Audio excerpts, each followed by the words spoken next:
कभी छाँव बनकर लहरों में, कभी नाव बनकर लड़खड़ाए कदम हमारे हाथ, जब लड़खड़ाए कदम हमारे हाथ। मेरे बाबा है साथ, मेरे बाबा है साथ, मेरे बाबा है साथ, मेरे बाबा है साथ, मेरे बाबा है साथ, मेरे बाबा है साथ, मेरे बाबा है साथ, मेरे बाबा है साथ।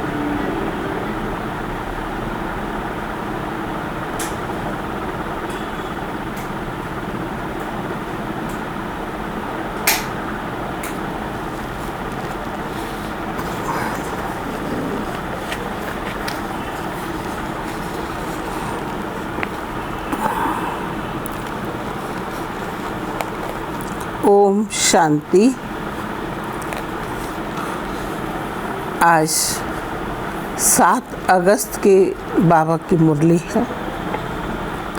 आज विशेष बाबा हम बच्चों को पवित्र बनने की युक्ति सिखाते हैं कि बच्चे ब्रह्मा बाप के बच्चे सब भाई बहन, ये स्मृति रहे तो कहाँ भी बुद्धि भटकेगी नहीं। और बाबा ने कहा कि तुम बच्चों का धंधा एक ही है कि सबको घर का रास्ता दिखाना। जो आज सब मनुष्य आत्माएं दुख है, शांति, चिंता, रोग में भटक रही हैं, उन सब को याद दिलाओ कि अब घर चलना है, घर जाना है। घर जाने की सबको खुशी होती है, तो इसी तरह से हम आत्माओं का भी सफ़र पूरा होने को आया। ये सृष्टि नाटक अब पूरा होने को है, तो उससे पूर्व अपने घर की स्मृति में, अपनी प्रारब्ध की स्मृति में रहें तो आत्मा को सहज ही खुशी से भर जाएगी। जहाँ खुशी होगी वहाँ कोई रोग नहीं होगा। तो इसी प्रकार बाबा हम बच्चों को ज्ञान योग के बल से इतना श्रेष्ठ पवित्र बनाने की युक्ति देते हैं, सिखाते हैं। हर रोज़ ही कोई ना कोई बाबा हमको नई युक्ति देते। तो आज मुरली का सार है, मीठे बच्चे श्रीमत पर चल, सबको मुक्ति जीवन मुक्ति पाने का रास्ता बताओ, सारा दिन यही धंधा करते रहो। प्रश्न है कि बाप ने कौन सी सूक्ष्म बातें सुनाई हैं जो बहुत समझने की हैं? उत्तर है, सतयुग अमर लोक है, वहाँ आत्मा एक चोला छोड़ दूसरा लेती है, लेकिन मृत्यु का नाम नहीं, इसलिए उसे मृत्यु लोक नहीं कहा जाता। शिव बाबा की बेहद रचना है। ये दूसरा पॉइंट है कि शिव बाबा की बेहद रचना है। ब्रह्मा की रचना इस समय सिर्फ तुम ब्राह्मण हो। त्रिमूर्ति शिव कहेंगे, त्रिमूर्ति ब्रह्मा नहीं। ये सब बहुत सूक्ष्म बातें बाप ने सुनाई हैं। ऐसी ऐसी बातों पर विचार कर बुद्धि के लिए स्वयं ही भोजन तैयार करना है। ओम शांति। त्रिमूर्ति शिव भगवानुवाच। अब वो लोग त्रिमूर्ति ब्रह्मा कहते हैं, बाप कहते हैं त्रिमूर्ति शिव भगवानुवाच, त्रिमूर्ति ब्रह्मा भगवानुवाच नहीं कहते। तुम त्रिमूर्ति शिव भगवानुवाच कह सकते हो, वो लोग तो शिव शंकर कह मिला देते हैं।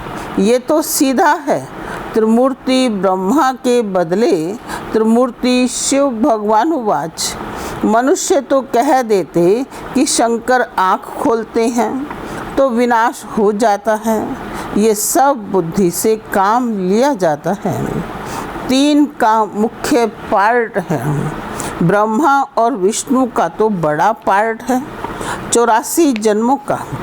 विष्णु का और प्रजापिता ब्रह्मा का अर्थ भी समझा है। पार्ट है इन तीन का। ब्रह्मा का तो नाम गाया हुआ है, आदि देव एडम। प्रजापिता ब्रह्मा का मंदिर भी है। यह है विष्णु का अथवा कृष्ण का अंतिम 84वां जन्म, जिसका नाम रखा ब्रह्मा। सिद्ध तो करना ही है ब्रह्मा और विष्णु। अब ब्रह्मा को तो अडॉप्ट कहेंगे, है ना, ब्रह्मा को तो अडॉप्टेड कहेंगे। ये दोनों बच्चे हैं शिव के। वास्तव में बच्चा एक है। हिसाब करेंगे तो ब्रह्मा है शिव का बच्चा, बाप और दादा। विष्णु का नाम ही नहीं आता है। प्रजापिता ब्रह्मा द्वारा शिव बाबा स्थापन कर रहे हैं, विष्णु द्वारा स्थापना नहीं कराते। शिव के भी बच्चे हैं, ब्रह्मा के भी बच्चे हैं, विष्णु के बच्चे नहीं कह सकते। न लक्ष्मी नारायण को ही बहुत बच्चे हो सकते। यह है बुद्धि के लिए भोजन। आपे ही भोजन बनाना चाहिए। सबसे जास्ती पार्ट कहेंगे विष्णु का। 84 जन्मों का विराट रूप भी विष्णु का दिखाते हैं, न कि ब्रह्मा का। ब्रह्मा का विराट रूप का चित्र नहीं दिखाते हैं, विष्णु का दिखाते हैं। विराट रूप विष्णु का ही बनाते हैं, क्योंकि पहले पहले प्रजापिता ब्रह्मा का नाम धरते हैं। ब्रह्मा का तो बहुत थोड़ा पार्ट है, इसलिए विराट रूप विष्णु का दिखाते हैं। चतुर्भुज भी विष्णु का बना देते हैं। वास्तव में यह अलंकार तो तुम्हारे हैं। यह भी बड़ी समझने की बातें हैं, कोई मनुष्य समझा न सके। बाप नए नए तरीके से समझाते रहते हैं। बाप कहते हैं त्रिमूर्ति शिव भगवानुवाच, राइट है ना। विष्णु ब्रह्मा और शिव, इसमें भी प्रजापिता ब्रह्मा ही बच्चा है। विष्णु को बच्चा नहीं कहेंगे। भल क्रिएशन कहते हैं, परंतु रचना तो ब्रह्मा की होगी ना, जो फिर भिन्न नाम रूप लेते हैं। मुख्य पार्ट तो उनका है। ब्रह्मा का पार्ट भी बहुत थोड़ा है इस समय का। विष्णु का कितना समय राज्य है। सारे झाड़ का बीज रूप है शिव बाबा। उनकी रचना को शालिग्राम कहेंगे। ब्रह्मा की रचना को ब्राह्मण ब्राह्मणियाँ कहेंगे। अब जितनी शिव की रचना है उतनी ब्रह्मा की नहीं। शिव की रचना तो बहुत है, सभी आत्माएं उनकी औलाद हैं। ब्रह्मा की रचना तो सिर्फ तुम ब्राह्मण ही बनते हो। हद में आ गए ना। शिव बाबा की है बेहद की रचना। सभी आत्माएं बेहद की आत्माओं का कल्याण करते हैं। ब्रह्मा द्वारा स्वर्ग की स्थापना करते हैं। तुम ब्राह्मण ही जाकर स्वर्गवासी बनेंगे, और तो कोई को स्वर्गवासी नहीं कहेंगे। निर्वाणवासी अथवा शांति धाम वासी तो सब बनते हैं। सबसे ऊंच सर्विस शिव बाबा की होती है। सभी आत्माओं को ले जाते हैं। सभी का पार्ट अलग अलग है। शिव बाबा भी कहते हैं मेरा पार्ट अलग है। सबका हिसाब किताब चुकतू कराए तुमको पतित से पावन बनाए ले जाता हूँ। तुम यहाँ मेहनत कर रहे हो पावन बनने के लिए। दूसरे सब क़यामत के समय हिसाब किताब चुकतू कर जाएंगे, फिर मुक्ति धाम में बैठे रहेंगे। सृष्टि का चक्र तो फिरता है ना। तुम बच्चे ब्रह्मा द्वारा ब्राह्मण बन फिर देवता बन जाते हो। तुम ब्राह्मण श्रीमत पर सेवा करते हो, सिर्फ मनुष्यों को रास्ता बताते हो। मुक्ति और जीवन मुक्ति को पाना है तो ऐसे पा सकते हो। दोनों चाबी हाथ में हैं। यह भी जानते हो कौन कौन मुक्ति में, कौन कौन जीवन मुक्ति को पाएंगे। तुम्हारा सारा यही धंधा है। कोई अनाज आदि का धंधा करते हैं तो बुद्धि में सारा दिन वही रहता है। तुम्हारा धंधा है रचना के आदि मध्य अंत को जानना और किसको मुक्ति जीवन मुक्ति का रास्ता बताना। जो इस धर्म के होंगे वह निकल आएंगे। ऐसे बहुत धर्म के हैं जो बदल नहीं सकते हैं। ऐसे नहीं कि फीचर्स बदल जाते हैं, सिर्फ धर्म को मान लेते हैं। कई बौद्ध धर्म को मानते हैं क्योंकि देवी देवता धर्म तो प्राय लोप है ना। एक भी ऐसा नहीं जो कहे कि हम आदि सनातन देवी देवता धर्म के हैं। देवताओं के चित्र काम में आते हैं। आत्मा तो अविनाशी है, वह कभी मरती नहीं है। एक शरीर छोड़ फिर दूसरा लेकर पार्ट बजाती है। उनको मृत्यु लोक नहीं कहा जाता, वह है ही अमर लोक। चोला सिर्फ बदलती है। ये बात बड़ी सूक्ष्म समझने की है। थोक अथवा सारा नहीं है ना। मतलब मट्ठा जैसे शादी होती है तो किनको रेजगारी किनको मुट्ठा देते हैं ना। कोई सब दिखा कर देते हैं, कोई बंद पेटी दे देते हैं। मतलब दहेज में जैसे देते हैं तो कोई थोक में दे देते हैं और कोई मतलब है कि दिखा कर देते हैं, और कोई कैसे पेटी बंद दे देते हैं। किस्म किस्म के होते हैं। तुमको तो वर्षा मिलता है थोक का मुट्ठा, क्योंकि तुम सब ब्राइड्स हो। किसके?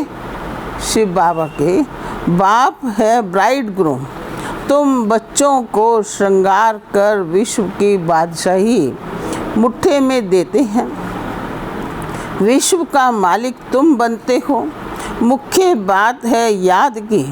ज्ञान तो बहुत सहज है। भल है तो सिर्फ अलफ को याद करना, परंतु विचार किया जाता है। याद ही झट खिसक जाती है।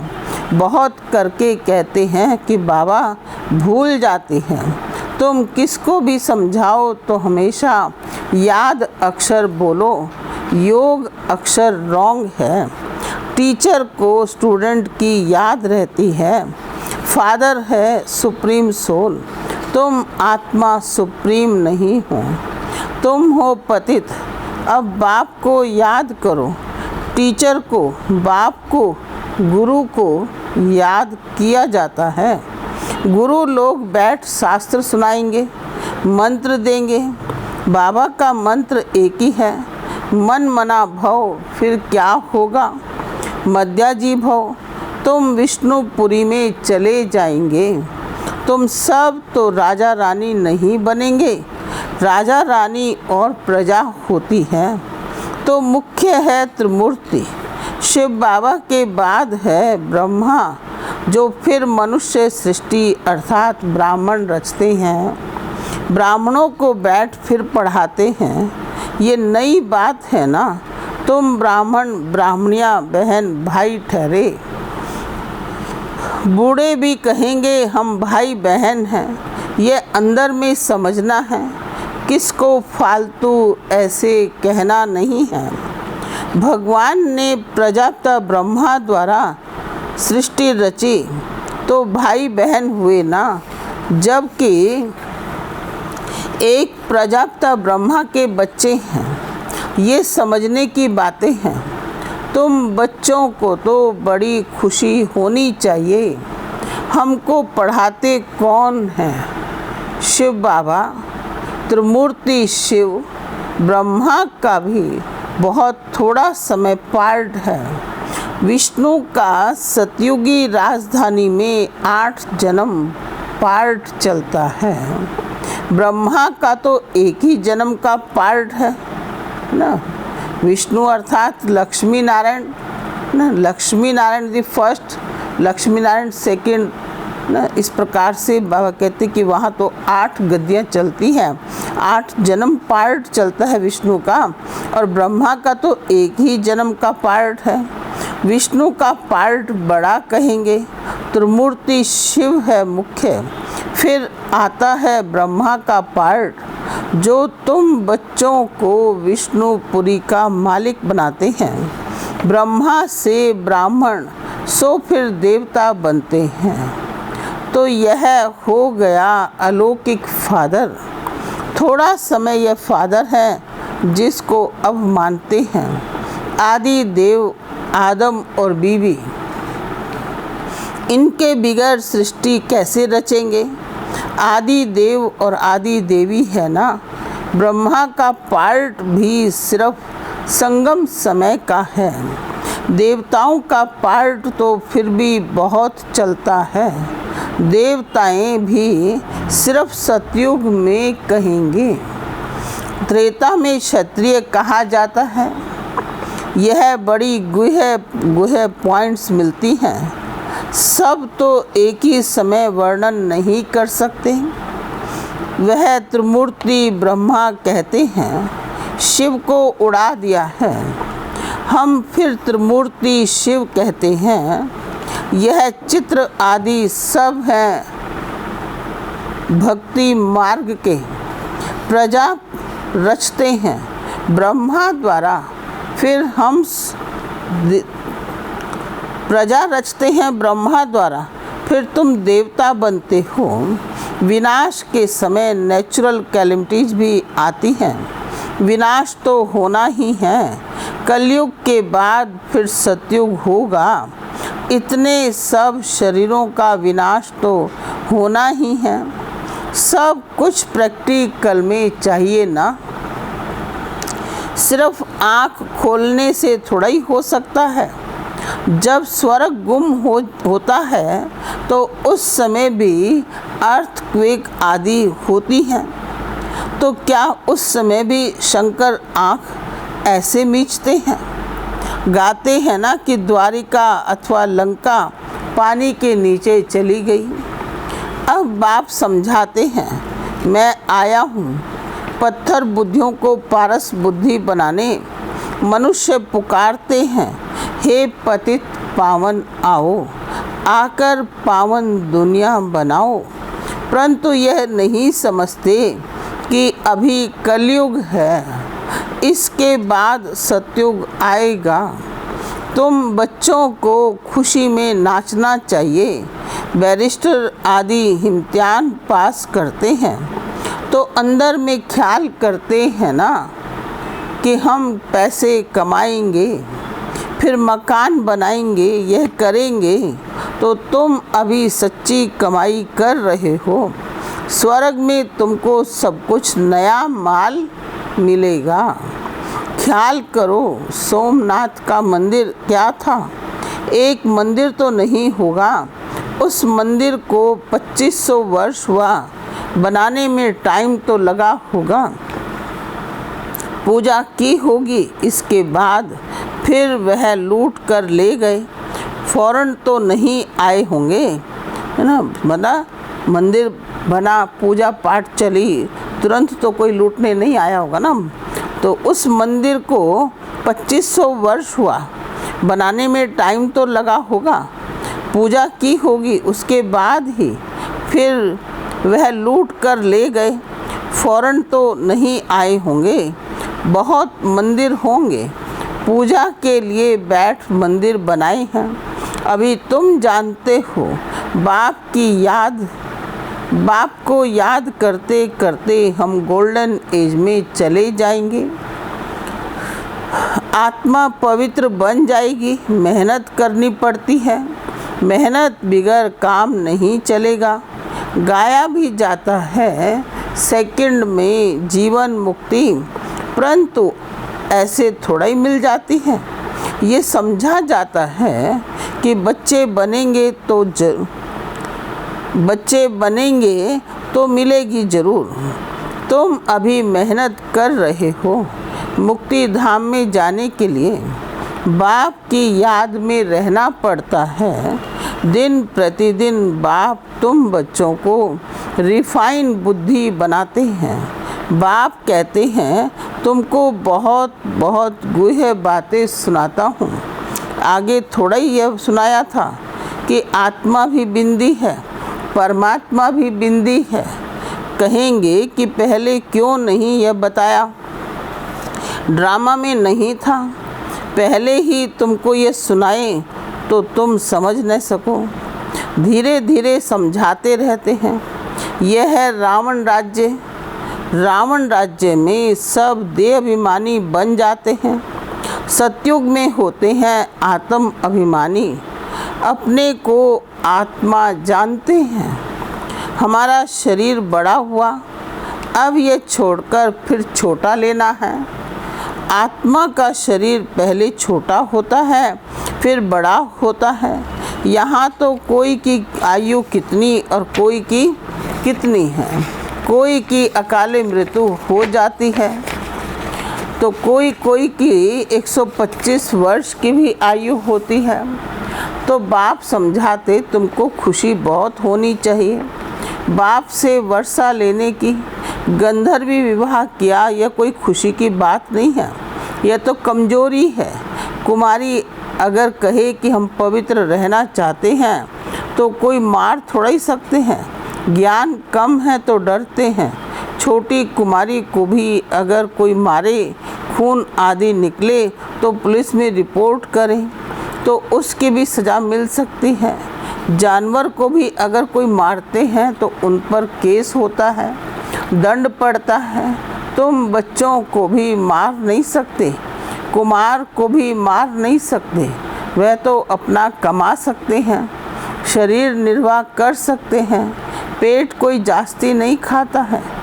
एक मनुष्य का पेट 4-5 रुपया, एक मनुष्य का पेट 400-500 रुपया।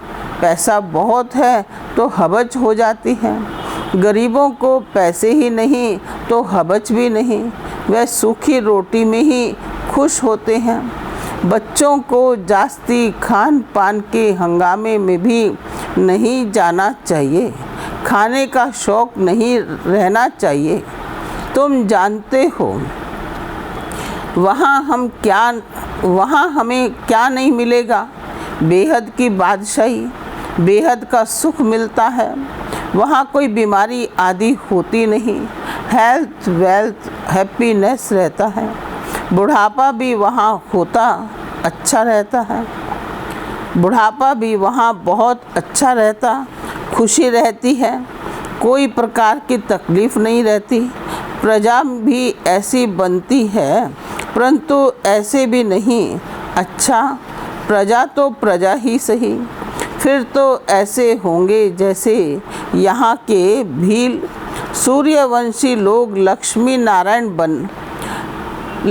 नारायण बनना है तो फिर इतना पुरुषार्थ करना चाहिए। अच्छा, मीठे मीठे सिकिलदे बच्चों प्रति माता पिता बाप दादा का याद प्यार और गुड मॉर्निंग। रूहानी बाप की रूहानी बच्चों को नमस्ते। हम रूहानी बच्चों की रूहानी बाप को नमस्ते नमस्ते। आज धारणा का मुख्य सार है।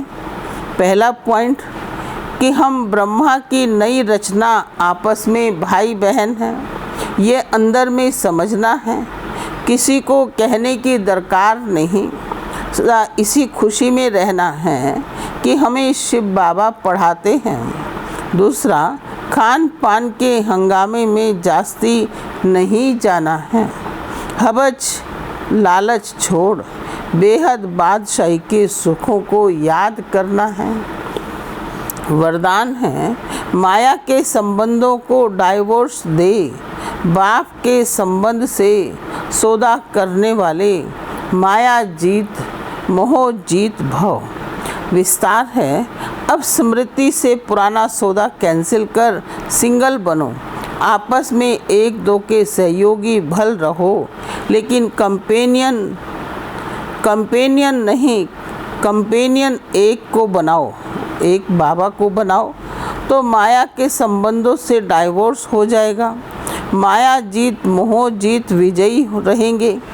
अगर जरा भी किसी में मोह होगा तो तीव्र पुरुषार्थ के बजाय पुरुषार्थी बन जाएंगे। इसलिए क्या भी हो, कुछ भी हो, खुशी में नाचते रहो। मिरवा मौत मुल्क का शिकार, इसको कहते हैं नष्टो मोहा। ऐसा नष्टो मोहा रहने वाले ही विजयी माला के दाने बनते हैं। स्लोगन है, सत्यता की विशेषता से डायमंड की चमक को बढ़ाओ। सत्यता की विशेषता से डायमंड की चमक को बढ़ाओ। ओम शांति, ओम शांति।